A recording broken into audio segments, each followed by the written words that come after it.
Alright, hello everyone, it's Happy, and today we're going to be talking about the T100 LT. This is of course a Soviet tier 10 light tank, and it is now a shadow of its former self. And so I wanted to talk about this tank a little bit in today's video. And to be fair, I feel like this is one of the, more average or maybe even below average light tanks up to date.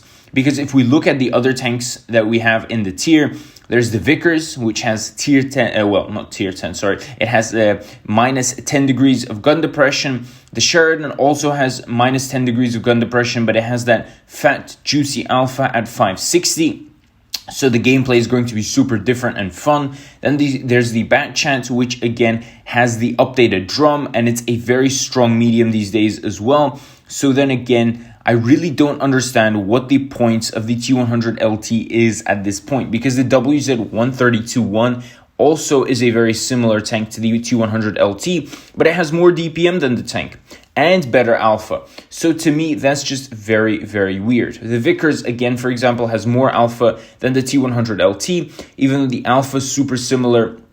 The reload time is going to be shorter on the Vickers Light by almost half a second. So again, I really don't understand what the point of the T100 LT is, because none of these tanks really have armor. I mean, the Vickers also has the troll hull. The Bat Chat has a very troll hull as well. I've ricocheted a lot of shots on the Bat Chat super randomly. I mean, the Sheridan has spaced armor, so it's hard to HE. I mean, all of these tanks sort of have a little bit of troll armor in them, but to say the T100 LT actually has some sort of armor is ridiculous, because it really doesn't.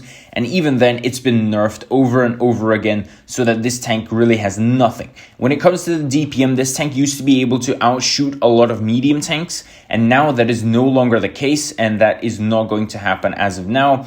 It's not going to be beating any mediums. When it comes to the lights, the DPM is also not up to par. So to me, that's just a bit like, what the hell? What is technically the point of this tank? Now, you might say that the T100 LT may have very good mobility.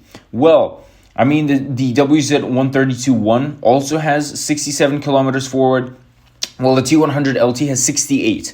Other mediums have 65. I don't know if this is a big enough difference to be able to justify the fact that this tank barely has any DPM left of what it used to. And of course, in comparison, the power to weight ratio on the T100 LT is going to be the best. But let's be honest, if you compare it to the other tanks, they are very, very close. And the Sheridan, for example, is even better. And the Bat Chat is going to be better as well. So again, when it comes to the mobility, the T100 LT is very similar to its light tank counterparts.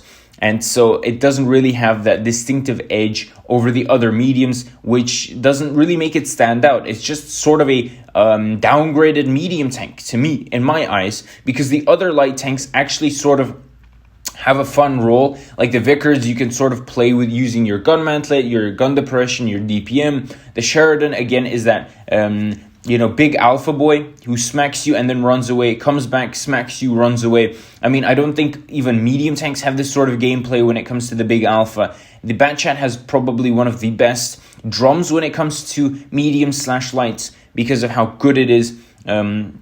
And how updated it is. And the WZ-132-1 is just going to be, in my opinion, a better version of the T100 LT. So I really don't understand the point of this tank these days, even though it used to be a very strong tank, and it still can perform. It's more like, what is sort of really the purpose behind this tank these days is my question. So tell me what you guys think about this in the comment section below. And with that, Happy is out, and I'll definitely see you guys next time. Bye-bye.